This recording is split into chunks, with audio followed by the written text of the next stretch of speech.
Hello YouTube, Robin Hood Bricks here, and today we're going to finish our monorail tram system by building a final tram stop that's going to ultimately link up with our main train station.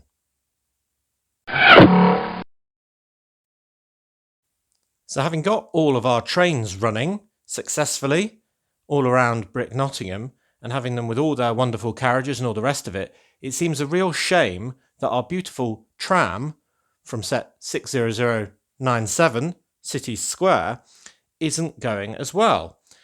And that's because the monorail system works in a very different way and that it goes between 2 points along a track. So unless you have a station piece, then it will just continue on in a single direction forever, unless you had a loop, of course. So what I need to do is put one of these in so it can bounce back off it to go back in the other way. Now, it's always been my intention to have an elevated tram stop above the railway station because that's exactly what the situation is in real life Nottingham.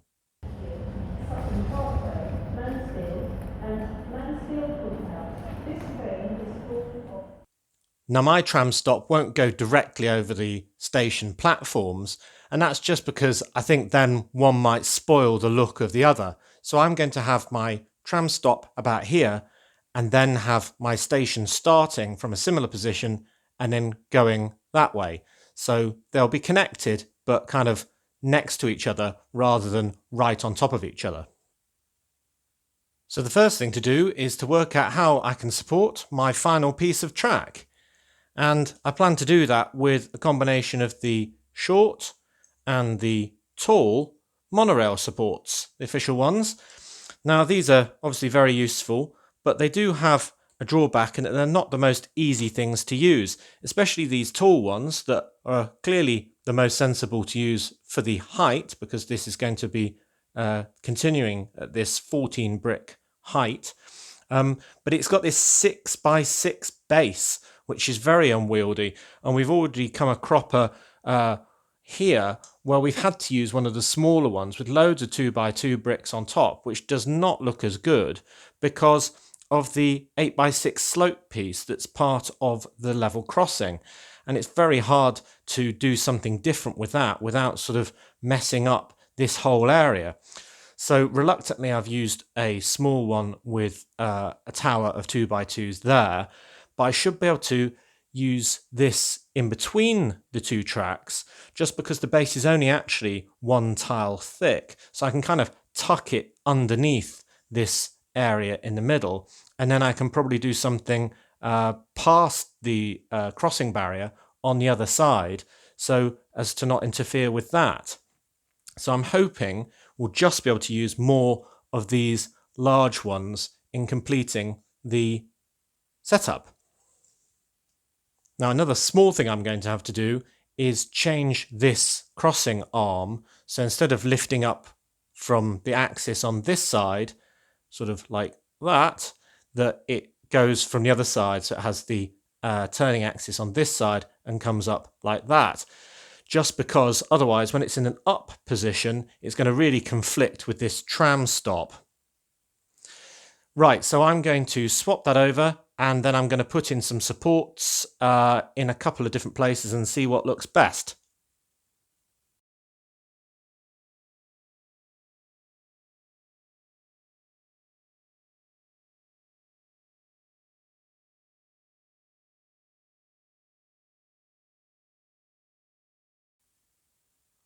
Well, I was really happy with how this solution was going. I think it's absolutely perfect. It looks great.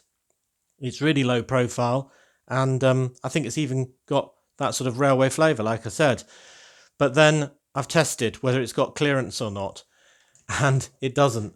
One of my cargo carriages will hit it. So maybe I could amend the carriage, you might think. But then the pantographs on my passenger train also hit. And so does the roof of the club car. And I don't think I can mend all of those things. So I think it's a bit of a case of back to the drawing board, which is really sad. I'm thinking, because these are quite deep, because it's only really hitting the lattice from underneath. Maybe I can just use one row of bricks and things will still go underneath it, and that'll work instead. It's a real shame because I did want to use these pieces in this position because they tie in so well with the vertical ones, but it just can't be, I think. How annoying. Right, so after a lot of trial and error, I think this is the setup I'm going to have to go with. So it's essentially the uprights as we had them before, but without the cross beams, and instead of the cross beams, we've got two 2x8 black bricks that are joined on the underside by one of those inverted tiles, so it's low profile and secure, and then the track is also holding it together by pinning it in several places along the top. Now while I'm there, I added the new stripe that indicates the tram system. It's grey, orange, grey, and that's just to differentiate it from my subway system, which is obviously red, white and blue, as we've seen in lots of different videos. And I've also incorporated an inverted slope there, a 2x3 one, just to start off the support for what will be the platform that will go about here and integrate the switch which controls the direction and action of the tram. So it's not ideal because I wanted to use those stanchion pieces across the top, but now at least our trains do all successfully pass underneath the tram line, which after all is the most important thing. So good, at last, onto the platform. Okay, you always have to go backwards quite a long way in order to go forwards, which is why I've had to pull this up, because in order to press these things very firmly into the road plate, I need to sort of support it from underneath, otherwise they'll just bend. But yeah, now it's all very secure, and we've got these nice new tricolor stripes on, so I'm pretty happy with that. Now it is a little less stable laterally, but I figure that when the other side of this is held onto by the railway station, then it should still be very firm. But at the moment, it will be a little precarious just because we won't have that second support just yet. Anyway, you can see I've put the switch on for controlling the movement of the monorail system and our tram. And I've done a really sort of complex supportive structure for a few plates in order to make the platform. So there's one 6x8 there, and I can put another 6x8 there. I won't push it down on camera in case it all goes wrong, and then an 8x8 there. So that will make our platform, and then I can add the normal sort of structure which I usually have for the rest of mine, with that grey, orange, grey pattern and the ticket machine and all the rest of it, and these nice glass flag pieces, and I'm hoping that'll look really smart. Okay, so pretty happy with that. I've actually added a monorail stanchion to the back just so it's really strong until we have the railway station holding it up itself, and I think that's probably a good plan because I don't want it to all be wasted effort, all my work today. So all that is required now is to add a few waiting passengers. So this guy with his strangely coloured ice cream, he's looking very covetously at that, and I'll put that to one end, and then, excuse me Robin, put another empty seat at this end. And then I've got a lady waiting. Actually, I'll tell you what, I'll put her at this end, and she's got a nice satchel type bag, handbag over the shoulder. Put her standing at this end. Because I've also got a boy with a cap. And he's got to get a ticket, so I'll put him using the ticket machine like that. Good, good. Now I'm really happy with the positioning of this because it's absolutely symmetrical in between the middle of the railway lines. So when we have a platform on one side, a platform in the middle, and a platform on the far side of here, and they're all linked together by an overhead walkway, then this will be perfectly aligned with the middle of that, which I think will be very attractive.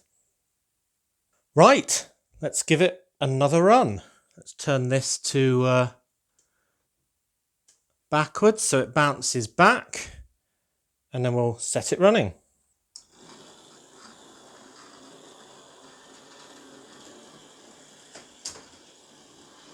Very nice indeed. I'll just stop that and set it coming in again, but this time to stop. So just turn that. You'll see this piece is in old grey and the platform is in light bluish grey, so there is that contrast between them, but I don't mind that, and I really like having the play feature actually as part of the stop, even though some people won't like the fact that customers coming on will almost be presented with the play feature. We have to pretend it's not there for their perspective. I think it's much better than having it sticking out here by quite a long way, looking odd and breaking our view of this whole area. So, tram incoming. Fantastic. Now, while I had all this up in the air, I thought it was a good idea to change this stanchion, which was the shorter form one with loads of 2x2 bricks on it, for the longer form, because although this corner just creeps into the road, I think it's more attractive doing it this way than having the small one with all those bricks. So, executive decision made. This one, less so, because it would be right in the road for quite a long section, so I'm leaving that one as it was. But I have also taken the opportunity of adding my trickle or stripe to all of the poles up to about here, because I haven't got any further because I've actually run out of those 2x2s, so I'll have to get some more. I just got a few to see if it was worthwhile, and I think I quite like it. It was a viewer's suggestion. Excellent. Now we've already swapped around the barrier on the far side so it opens here and doesn't get in the way of anything, and you can see there's plenty of clearance on both sides as well, which is very good. But at the moment we've only got the signals on one side on poles, and we don't have a position to put a pole on this side. But what I've done is modified the setup for one of these crossing lights. Instead of using a 2x3 plate on the back, I've used a combination of smaller plates, including a modified one with 2 grabbers on the side, so therefore it can just be clipped to this pole to create the other signal. And that still doesn't get in the way of the pole, and it's pretty much in exactly the same position as on the other side, so I think that looks really natural and good. Tell me what you think. Right, I think that's enough building for today. What do we say we do some videoing of the tram in action? Hey, here we go.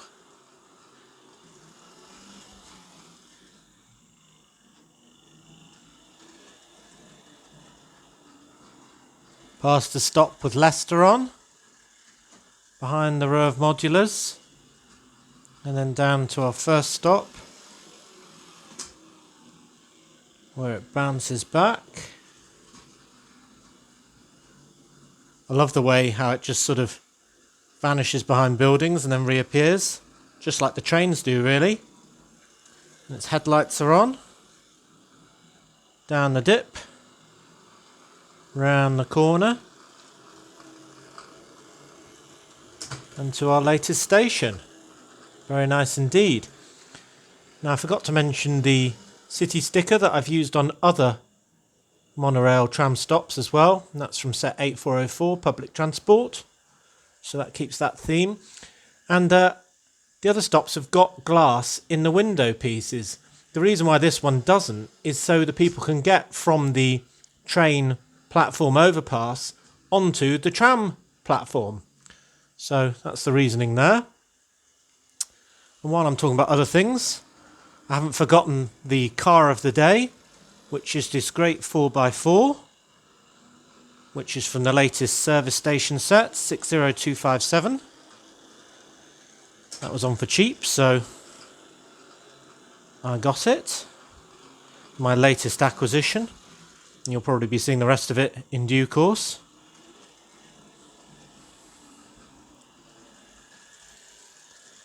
So this second stop doesn't have one of the switches to make it change direction, because otherwise the tram would just get stuck in between that station and one of the others. I could watch this all day. Now, when I've shown tram footage in past videos, I've had people mentioning that my motor doesn't sound very well at all. Now, unfortunately, I've only ever heard my own motor, so I don't really know if that's true or not. But it'd be interesting if people can tell if my motor's bad. Maybe I need a better one. Maybe it's making a bit hard work of its journey. I don't know. But it could just be the way my camera is picking up the sound.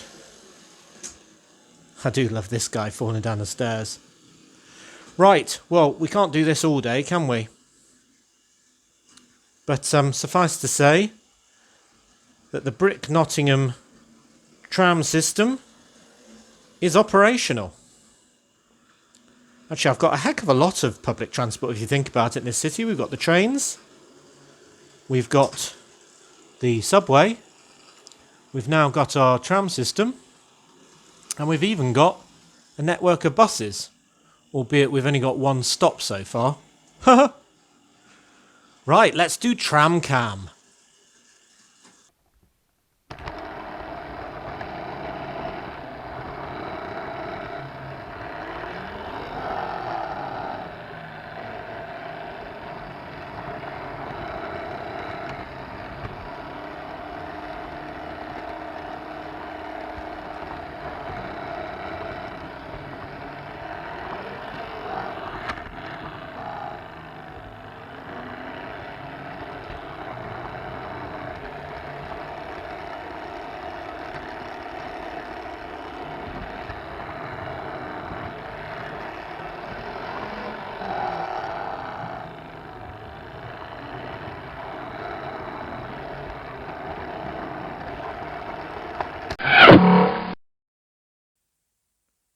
Well, that was fun. You can't beat a good bit of tram cam. I do hope you enjoyed that as much as I did. So as always, thank you very much for watching. Do remember to like, comment, and most importantly, subscribe for more awesome LEGO videos. And next time on Robin Hood Bricks, well, it will be Monday, so that means Modular Mondays, and we'll actually be finishing the build of Fast Food Corner on Monday, so that'll be part 7, with part 8 the following week being about the design process. So Monday should see us placing Fast Food Corner in Brick Nottingham. Can't wait. See you then!